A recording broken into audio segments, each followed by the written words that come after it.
Magandang umaga sa inyong lahat. So ngayon nandito ako sa akong garden. At ang isa-share ko ngayon sa inyo is tungkol sa Dumaguete. Alam niyo ba nga ang Dumaguete City ay maliit lamang na siyudad at saka pinakamaraming tulay. So ipakita ko sa inyo ang mga tulay dito sa Dumaguete nga sinasabi nila ang Dumaguete ay maliit lamang na siyudad at saka may maraming mga tulay. So puntahan natin pala. So nandito na ako sa Tinago Kadayong Bridge.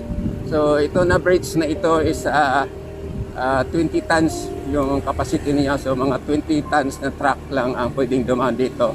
At napundar ito or nagawa ito in 2005. So punta naman tayo sa Banica Bridge 1 or matawag natin na sa Daan Taytayan ang Banica Bridge 1. So hindi ko pa alam kung kailan yun napundar, basta bata pa ko yung nagawa yung bridge na yun. So dito sa area ng Tinago Kadayong Bridge, yung daan dito is lubak-lubak.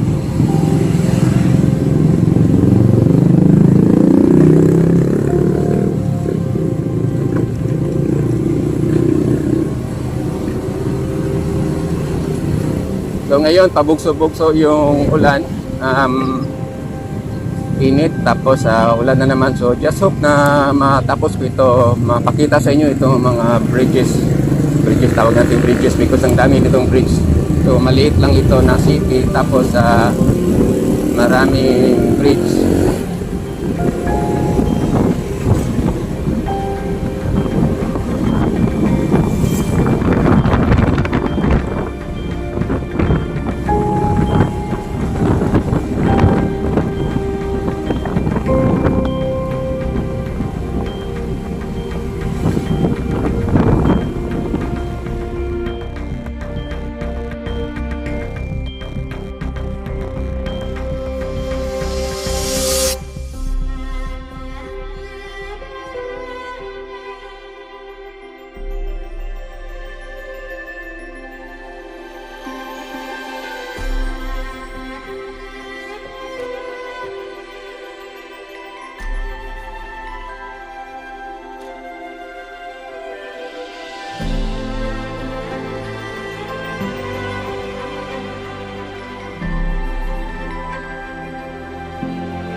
Ngayon, nandito ako sa Banica Bridge 1 o matawag nating Daang Taytayan. So, kaunti lang ang dumadaan dito kasi Sunday ngayon. Saka walang masyadong mga tao. So, ngayon, punta naman ako sa Banica Bridge 2 o matawag natin Bagong Taytayan. So dito nga banda ito ang nilibugan ako nga dalan kasi yung iba dito sila dumaan sa lane ko, tapos doon sila lumiko sa right side. May iba naman dito sila sa right side, then sa kaliwa naman sila lumiko. Traffic dito. So papasok na ako sa Banica Bridge 2 o matawag natin Bagong Taytayan.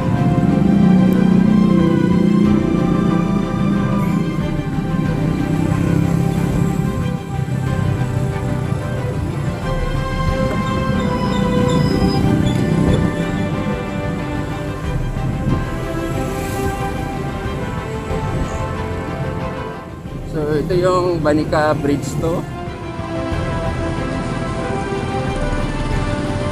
Tapos sa kabilang bridge. So ito na ang pangatlong bridge dito sa Dumaguete. So ngayon punta naman ako sa what we call this Banica Bridge pa rin ang tawag, pero it's located in sa lugar niya.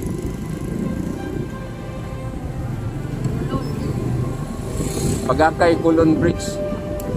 So, budadaan ako sa hypermarket dito sa gilid. So, ang daming bridge dito sa lugar ng Dumaguete. So, itong dinadaanan ko ngayon is only a barangay road before. So, ngayon parang naging ano na, maging parang highway kasi may ano na eh, may buhig na sa gitna.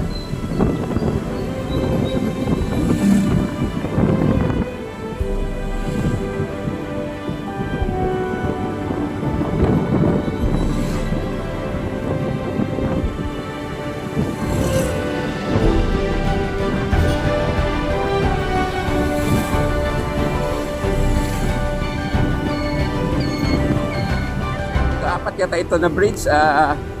Yeah, pang-apat o pangatlo. It is Bagakay Kulon. So ngayon, nandito na naman ako sa Bagakay Tacloban Bridge. So sa daming bridge. Nalimutan ko na kung pangilan na ito na bridge. Panglima? So ngayon, nandito na ako sa Bagakay Tacloban Bridge. Itong bridge na ito is medyo matraffic.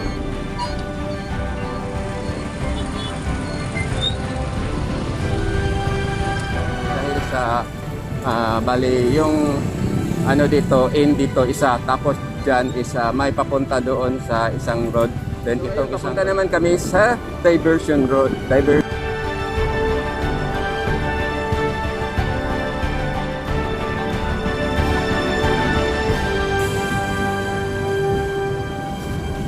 Nandito na kami sa tawag na diversion road, tapos mag-turn right kami para dadaan naman sa second to the last na bridge na puntahan namin. So, it is Batingil. Ano ito nga bridge, hindi ko alam. So, tingnan nyo yung road dito. Yan. So, grabe no. Both side, dalawang lane. Pero, may hindi pa natapos. Kaya, ingat sa pagmaniho. Then, lagi kang tumitingin sa side mirror. If ever may malaking truck, mag-slow down ka, hayaan mo yung malaking truck na mag-overtake sa inyo. So, dati ito is lubak-lubak pa ito. So, yun. So, hindi na tuloy yung paglatak ko yan. Naka dito, natuloy na naman. So, balik tayo sa gilid. Kasi yung speed natin is hindi mabilis. Kasi we're having a filming.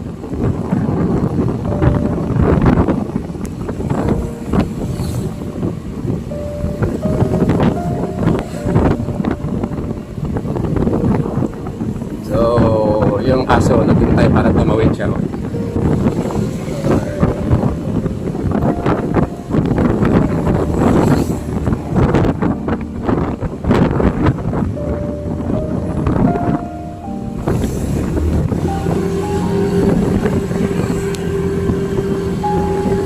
ito na naman ito yung sinabi ko na bridge na nagtugtong sa diversion road.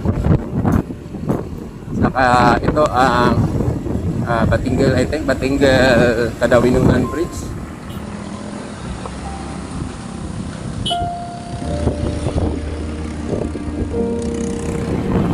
So ngayon, punta tayo sa last bridge. So pagitna tayo kasi liliko tayo pa left. Yung direksyon, pag direksyon ito, lusot ito ng Sibulan.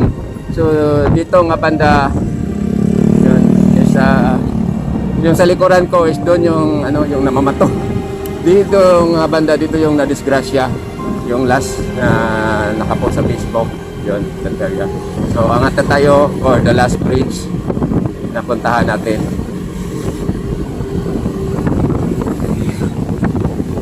Paos ko sa init at sa ulan.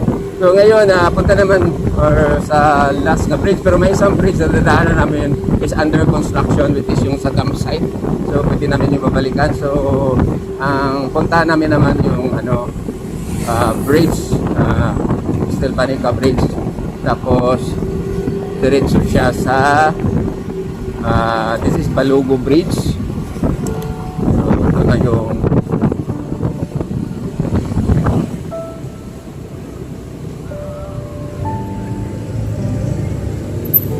yan. So may markang naka-detour. Tingnan natin kung ano mangyari. Detour pa talaga. So ito ang last na bridge. So ang labas dito is Balugo Church.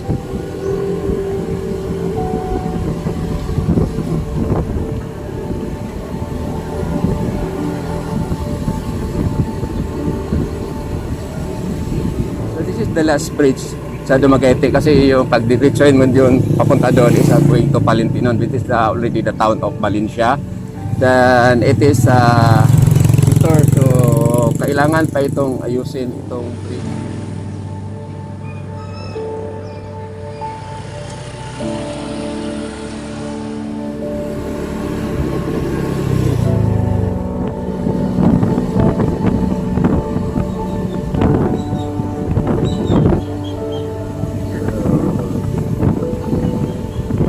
Little forest.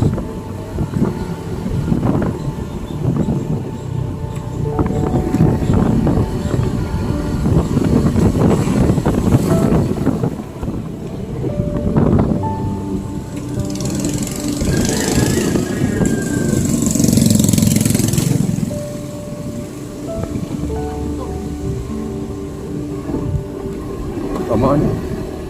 May eskwelahan na sa division. Kanina siya dala na sa eskwelahan dito. May eskwelahan dito sa baba sa subdivision. Ito na yung road going to dam site. Ang tagal. Ito ang laso. Balak sana ako magpalipad ng drone pero yung panahon is hindi maganda. Pabukso-bukso yung ulan. So wala na kaming magagawa. Hindi na lang baka biglang umulan ng malakas. So ito na yung nabalikan naming bridge na sa area ng dam site. So, tignan ko ang itsura kasi sinisira nila, hindi na padadaanan. Yan. So, dili siya magyag motor.